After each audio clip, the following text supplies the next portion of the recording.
बिस्मिल्लाहिर्रहमानिर्रहीम। अस्सलाम वालेकुम स्टूडेंट्स। उम्मीद है आप सब खैरियत से। स्टूडेंट्स, कल हमारा लेक्चर नंबर 1 था और कल हमने पढ़ा था कलम में तब्दीलियाँ और इसके कुछ पॉइंट्स थे जो हमने डिस्कस किए। कलम में तब्दीलियाँ किस तरह हो सकती हैं, हत्ते कलम के साथ हरकत हो सकती है और हत्ते कलम की मुंतकिली। सबसे पहले हमने पढ़ा हत्ते कलम के साथ हरकत, जिसमें कलम का फैलाव और सिकुड़ाव था। हत्ते कलम का फैलाव में हमने देखा कि जब किसी शय की अपनी कीमत में कमी की वजह से इसकी तलब में इजाफा हो जाता है तो हम इसे तलब का फैलना कहते हैं। इसके बाद हमने पढ़ा तलब का सिकुड़ाव। अगर किसी शय की कीमत में इजाफे की वजह से इस शय की तलब में कमी आ जाए तो हमें हम इसे कहते हैं तलब का सिकुड़ना। तो हमने इसके गोशवारे भी बनाए और डायग्राम्स भी बनाए, यानी कि तलब का फैलना और सिकुड़ना ये हमारा था हत्ते तलब। यहाँ पर हमने तलब ली और यहाँ पर हमने कीमत। जब हमारी तलब फैलती है तो हत्ते तलब इस तरफ को हरकत करता है। कीमत में कमी की वजह से जब हमारी तलब में इजाफा होता है तो हम कहते हैं हमारी तलब में फैलाव हुआ है। लेकिन जब कीमत में इजाफे की वजह से जब हमारी तलब कम हो जाती है तो हम इसको कहते हैं तलब का सिकुड़ाव। हमारा हत्ते तलब इस तरफ हरकत करता है। ठीक हो गया स्टूडेंट। इसके बाद हमने पढ़ा हत्ते तलब की मुंतकिली, जिसमें हमने एक डिस्कस कर लिया था तलब का बढ़ना या चढ़ना। और तलब के बढ़ने चढ़ने हमने एक सूरत की कि जब किसी शय की कीमत में कोई तब्दीली ना आए लेकिन दीगर अवामिल की वजह से उसकी तलब तब्दील हो जाए तो हम उसको कहते हैं तलब का बढ़ना।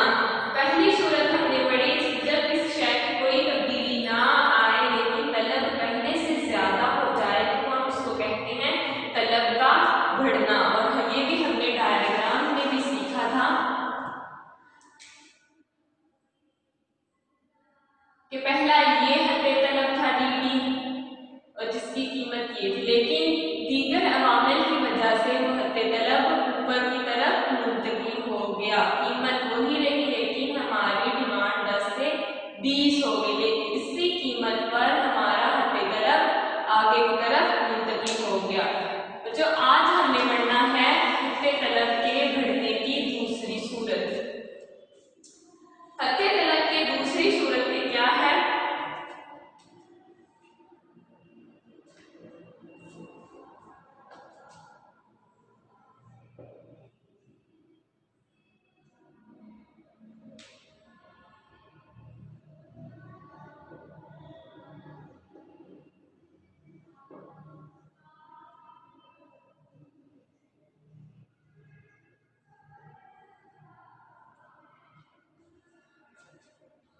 दूसरी सूरत में क्या है बच्चों? जब कीमत बढ़ने के बावजूद तलब तब्दील ना हो तो हम इसको दूसरे लफ्ज़ों में कहते हैं तलब का बढ़ना।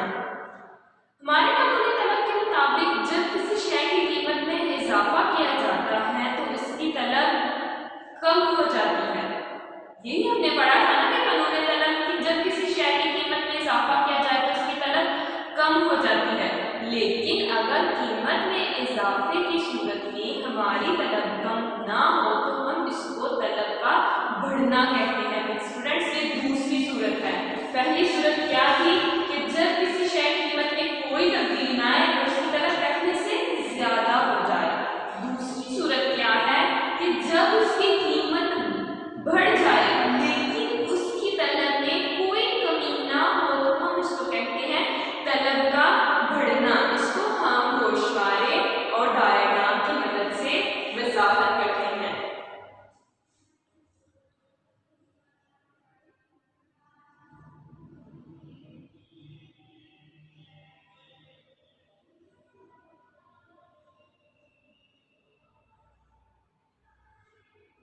हम चाय की मिसाल ले थे। पहली कीमत, दूसरी कीमत चाय की।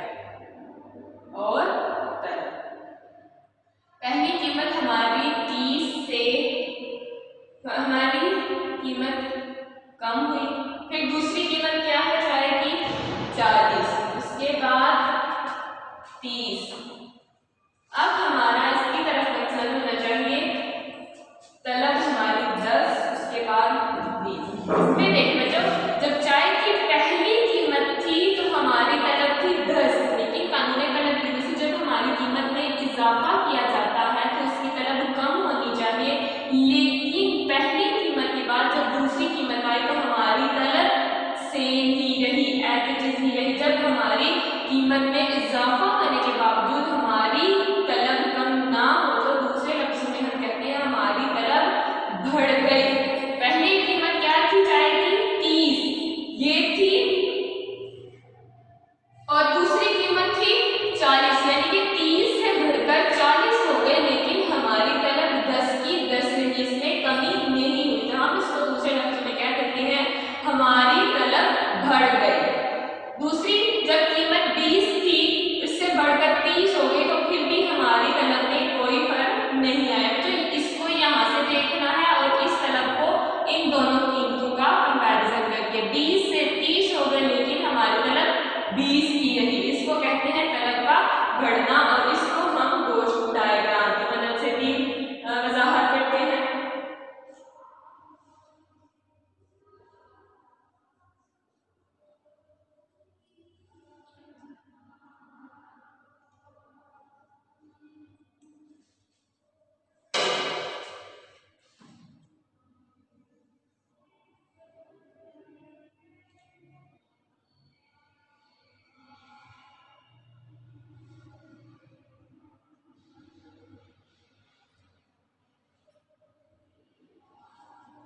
हमने पहली कीमत ले ली, जब हमारी पहली कीमत थी 30 तो हमारी तलब क्या थी बच्चों? 10। जब हमारी कीमत 20 थी तो हमारी तलब क्या थी? 20। ये हमारा पहला हद तलब है।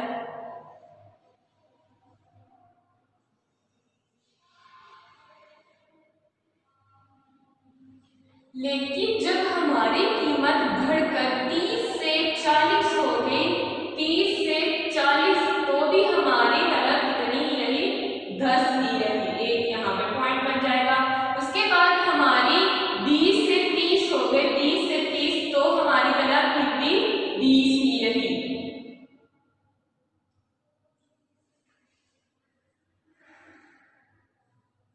हम एक और हद तलब बना लेते हैं जो कि इस बात को जाहिर कर रहा है कि कीमत में इजाफे की सूरत में हमारी तलब में कोई कमी नहीं आई। हालांकि क्या ना चाहिए था 30 से 40 की हमारी यहाँ पर 5 हो जानी चाहिए थी तलब, लेकिन क्या रही? 10 ही रही। तो इसको हम कह सकते हैं तलब का बढ़ना दूसरी सूरत में। तो दूसरी सूरत में हमने देखा कि चाय की कीमत में इजाफा हो गया है लेकिन उसकी तलब में कोई फर्क नहीं आया, हम इसको कहते हैं तलब का बढ़ना। इसके बाद बच्चों हमारा नेक्स्ट टॉपिक है तलब का घटना। इसकी भी दो सूरतें होंगी।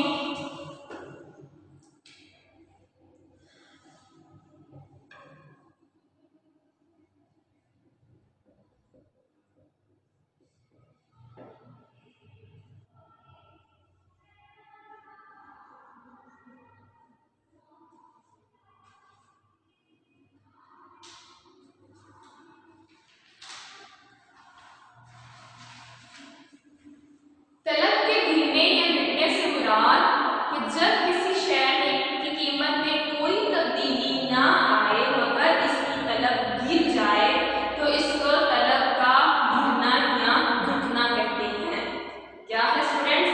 कि जब किसी शय की कीमत में कोई तब्दीली ना आए लेकिन इसके बावजूद इसकी तलब गिर जाए तो हम इसको कहते हैं तलब का गिरना। इसमें पहली सूरत ये है कि जब शय की कीमत में कोई तब्दीली ना आए लेकिन तलब पहले से कम हो जाए तो हम इसको कहते हैं तलब का गिरना। पहली सूरत में क्या है कि जब कीमत में कोई फर्क ना आए लेकिन हमारी तलब गिर जाए तो हम इसको कहते हैं तलब का गिरना। इसको भी हम तलब क्यों गिरती है? दीगर अवामिल की वजह से। अब यहाँ पर हम फिर से चाय की कीमत लेंगे, चाय की तलब।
उसके बाद क्या हुई, जब हमारी कीमत 10 थी तो हमारी तलब क्या हो गई, 30।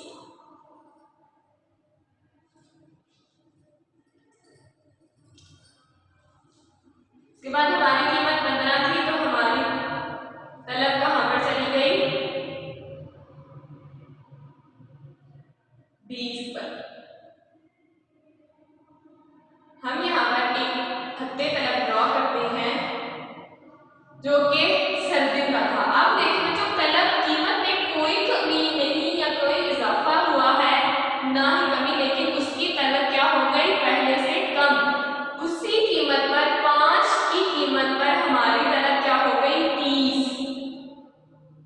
यहाँ पर एक पॉइंट। उसके बाद हमारी कीमत 10 थी तो कहां पर चली गई, 30 से 20, एक यहाँ पर। उसके बाद 10 पर आ गई। अब हम यहाँ पर निकाल को मिलाएंगे तो हमारा डी डैश आ गया। वही कि जब हमारी कीमत में कोई तब्दीली नहीं आई, लेकिन इसके बावजूद हमारा तलब मुंतकिल हो गया है और मुंतकिल हुआ है बाएं जानिब। कौन सी जानिब मुंतकिल हुआ, बाएं जानिब। जब हमारा तलब ऊपर की तरफ मुंतकिल होता है तो इसका मतलब है तलब का बढ़ना, डी डैश डी डैश। लेकिन जब हमारा तलब गिरता है तो वो दाएं जानिब इस तरफ को गिरता है, डी डैश ये बन जाता है। ठीक हो गया स्टूडेंट्स। तो पहली सूरत आपने देख ली कि तलब का गिरना किसे कहते हैं। तलब का गिरना कहते हैं कि जब किसी शय की कीमत में कोई तब्दीली ना हो लेकिन इसके बावजूद भी तलब तब्दील हो जाए, तलब में कमी वाक़या हो जाए तो हम इसको कहते हैं तलब का गिरना या